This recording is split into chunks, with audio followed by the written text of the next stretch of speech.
To start off today's newscast, we are going to be broadcasting special video footage from this day 2 years ago.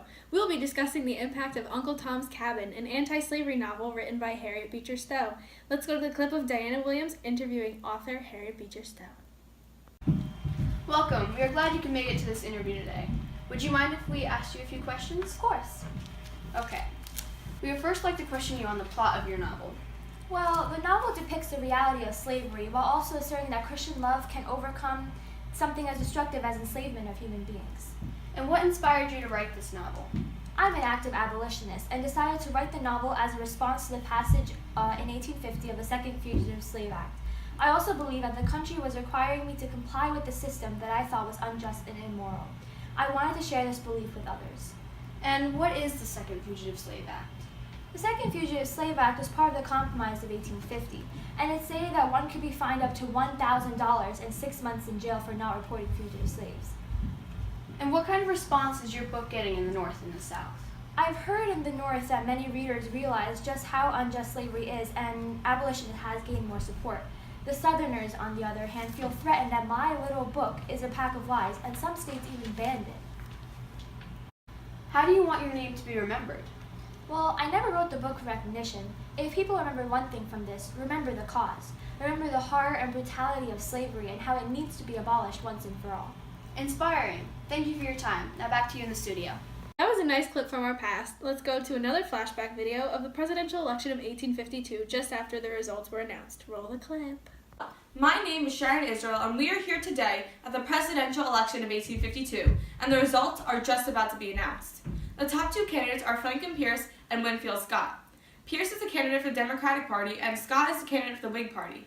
It is my opinion, along with many other Northerners, that Pierce is the better candidate because, although he is considered a pro-Southern Northerner, he did not support either the radical pro-slavery and anti-slavery principles.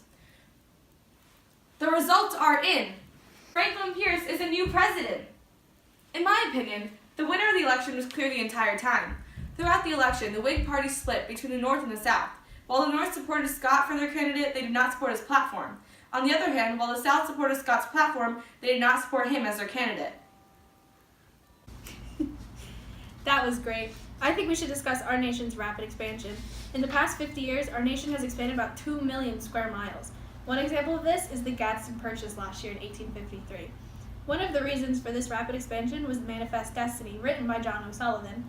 Manifest Destiny justified expansion because the more land America had, the more power they had. President Pierce sent Minister James Gadsden to Mexico to redefine the border between them. Another major reason the United States wanted the Gadsden Purchase, especially the Southerners, was to build the Southern Pacific Railroad, which would run from Houston, Texas to Los Angeles, California. Unlike those in the South, many Northerners objected to paying so much for a small tract of land. Breaking news! I was just informed the studio received some top-secret information leaked from the United States government. A document was leaked that urged the government to pay $120 million for Cuba, and if Spain refused, the U.S. would be justified in taking it away. This document, otherwise known as the Austin Manifesto, was created to acquire Cuba for its resources, such as sugar and large slave population, which could be carved into several slave states, restoring the political balance in the Senate. That's all we have time for today in special news. Tune in next time on Ferris News Network from station B6 for more updates on the acquisition of Cuba.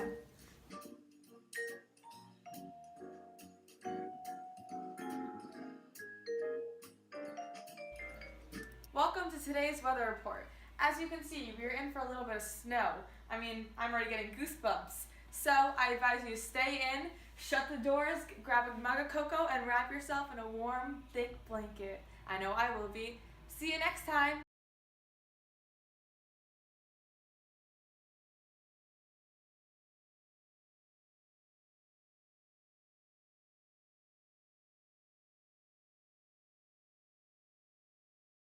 One of the many reasons for this rapid expansion that was going pretty well. Hello, my name... Thanks for all your help. Information leaked from the United States. My voice! It was completely fine. Oh, at one point you said Gadsden and it's Gadsden. I started cracking up. It sounds like... We can start from flashback clip of the presidential election of 1852 just after the results were announced. Roll the clip. Ready? That was a nice clip from our. I did it anyway. Yes. Ready? Ready? Okay. That was great. Sharon, why'd you make that the first sentence? What? Oh, that was great. I feel myself going, and I'm like, why am I doing this?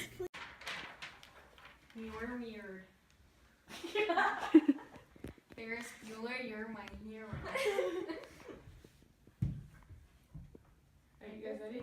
What's gone? You good?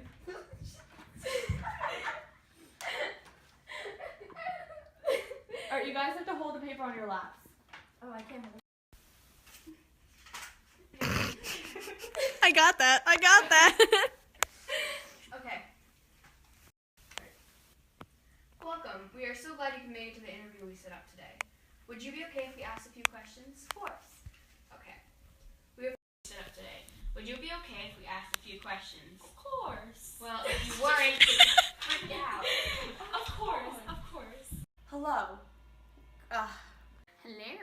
That wasn't me. That was you. Gone. I got it. Hola. Hey, can you hold this right here? Wow. I can read you it. You can't even I hold can't. it? No, just hold it and be like, just read it. I know. Sharon, there's no way you can read I can read it. No, you Here, can't. Diana, just hold this. Oh my god. You cannot read that. Hello, my name is Sharon Israel, and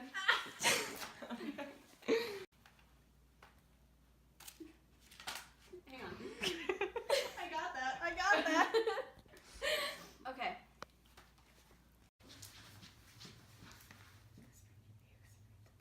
There's breaking news. What? hello, my name is Sharon Israel, and we are here today at the presidential election of 18. Shouldn't I move here so you? Oh my god. Yes, because that's coming in. Yeah. That was a nice clip from our past. Let's go to another flashback video of the presidential election of 1852, just after the result. This date. Okay.